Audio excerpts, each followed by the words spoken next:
with Explain Everything, you have the option to create projects with students.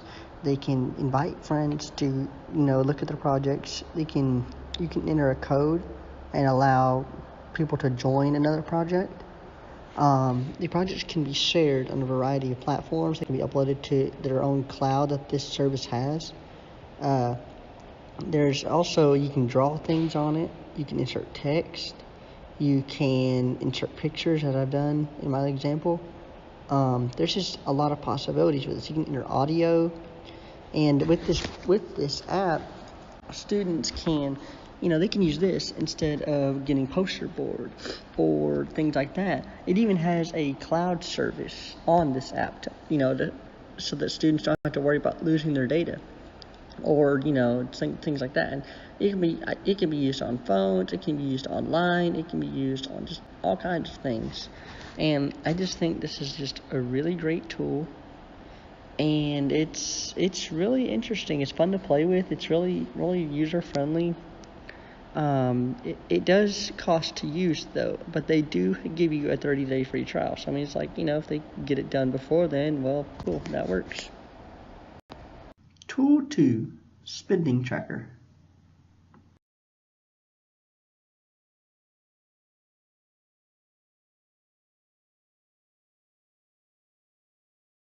The app called Spending allows a student to create a budget for themselves, which this can be used to discuss like world finances and social studies and how one country's financial situation can impact another.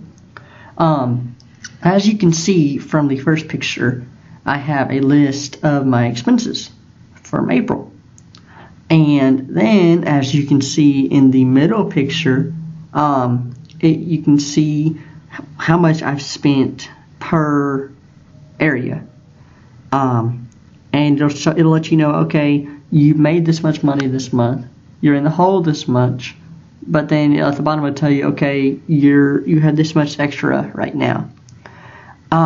And this can be used to teach kids about zero-based budgets. It can be used for all kinds, but mainly it can teach them about how finances can impact a country and how it can impact society, such as our society, where we're so heavily reliant on credit. And then, over on the right side, I show how much percentage-wise each item has taken from my paycheck. Like, I had to buy a part for my car. And as you can see, as of now, that's taken up 38% of my income, while my school payment has taken up 45%.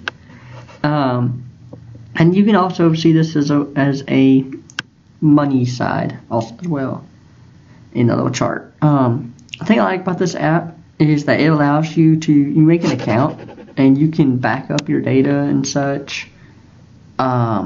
It's really user-friendly to use. Like, all you gotta do is, in the middle picture, you'll see an expense button or income button. You just click those buttons, and you can just enter your expense. You can create different categories. Like, I have one for clothes. I have one for insurance. I have a category for pets. I have one for a car, just any general car item I buy, usually just like parts or something, if I ever need parts. There's so many possibilities that can be done with this app. And it'll get kids thinking about money and how the actions they take with money can impact their financial economy and, eventually the world's. Tool 3, National Archives.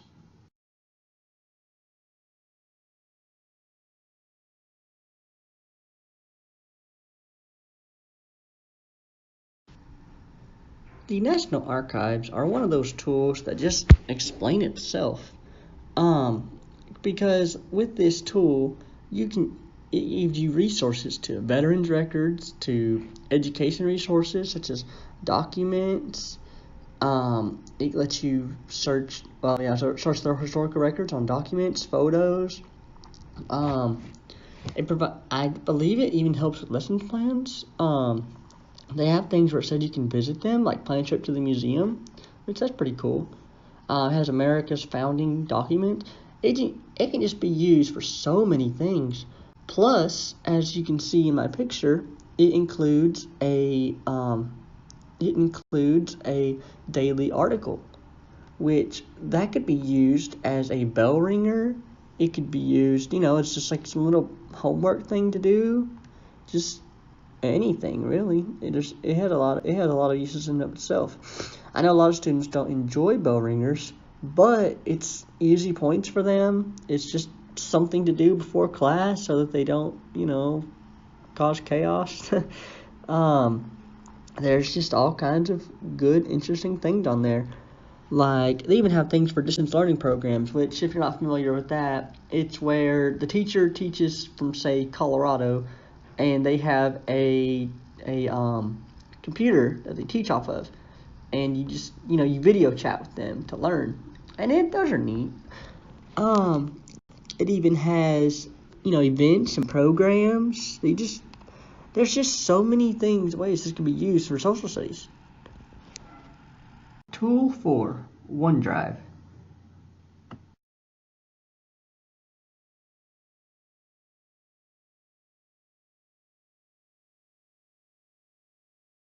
OneDrive is an amazing learning tool.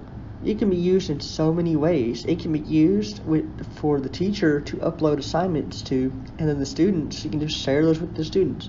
As you can see in the first picture, there's a share option. It can be used to allow others to share notes. Like, I have sent notes to friends before through OneDrive. I'm like, yeah, here you go. Here's a link to the OneDrive, And it's great because you don't have to worry about students forgetting their flash drive or forgetting their SD card or whatever they're using. All they have to do is log on to OneDrive. Plus, the great thing is it syncs automatically. Like, it's like if you make a file change, boom, it syncs. Plus, when used properly, it makes a file on your computer, or a folder, I should say, on your computer, which, you can just copy that folder to the computer, to a flash drive, in case you don't have internet. And plus, if you're using your own personal computer, you don't even need internet to open up your files, because there's an option to make them be available for offline use. Now, the only thing, though, is it has to download them, but, once it does that, you're good. And it still, uploads them to OneDrive. I believe that this is one of my favorite learning tools because it just has so many possibilities, and they're always tweaking it, always making cool changes. There is some things I don't like it'll automatically upload your photos from your phone if you let it. So, like, when I first started using OneDrive, I used it wrong. I thought how it worked was I would take a file from my flash drive and copy it to OneDrive once I was done. Or that it would copy from my flash drive, and then I figured out, oh, yeah, it made its own little folder, and I just have to work from that folder. And that can be something that my habit, just to open up my, my flash drive and work from there. And, sometimes you have to be careful because, like me, I have my school account, and I have, and I have my personal account. Well, sometimes I'll accidentally click the personal account, save it there, and be hunting for a file. But beyond that, it's an amazing tool. And if you can, it's so easy to just use, and it's so easy to sync, and even if you delete files, it has a backup on there. Well, not a backup, sorry. It has a recycle bin. They offer feedback. You can stop the syncing. You can access it on your phone, which in mine, the screenshots I have are from my phone, except for the middle one, which is from my computer so that it syncs. You can access it on your laptop, on Android devices, on just anything. It's great. I love it. And I would highly recommend using it. Tool 5, Teaching Tolerance.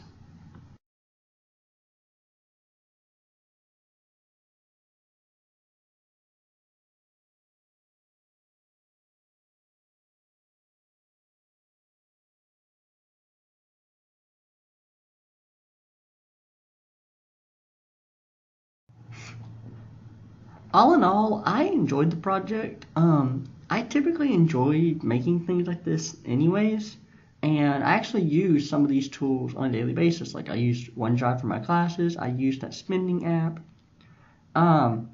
It was a fun project to work on.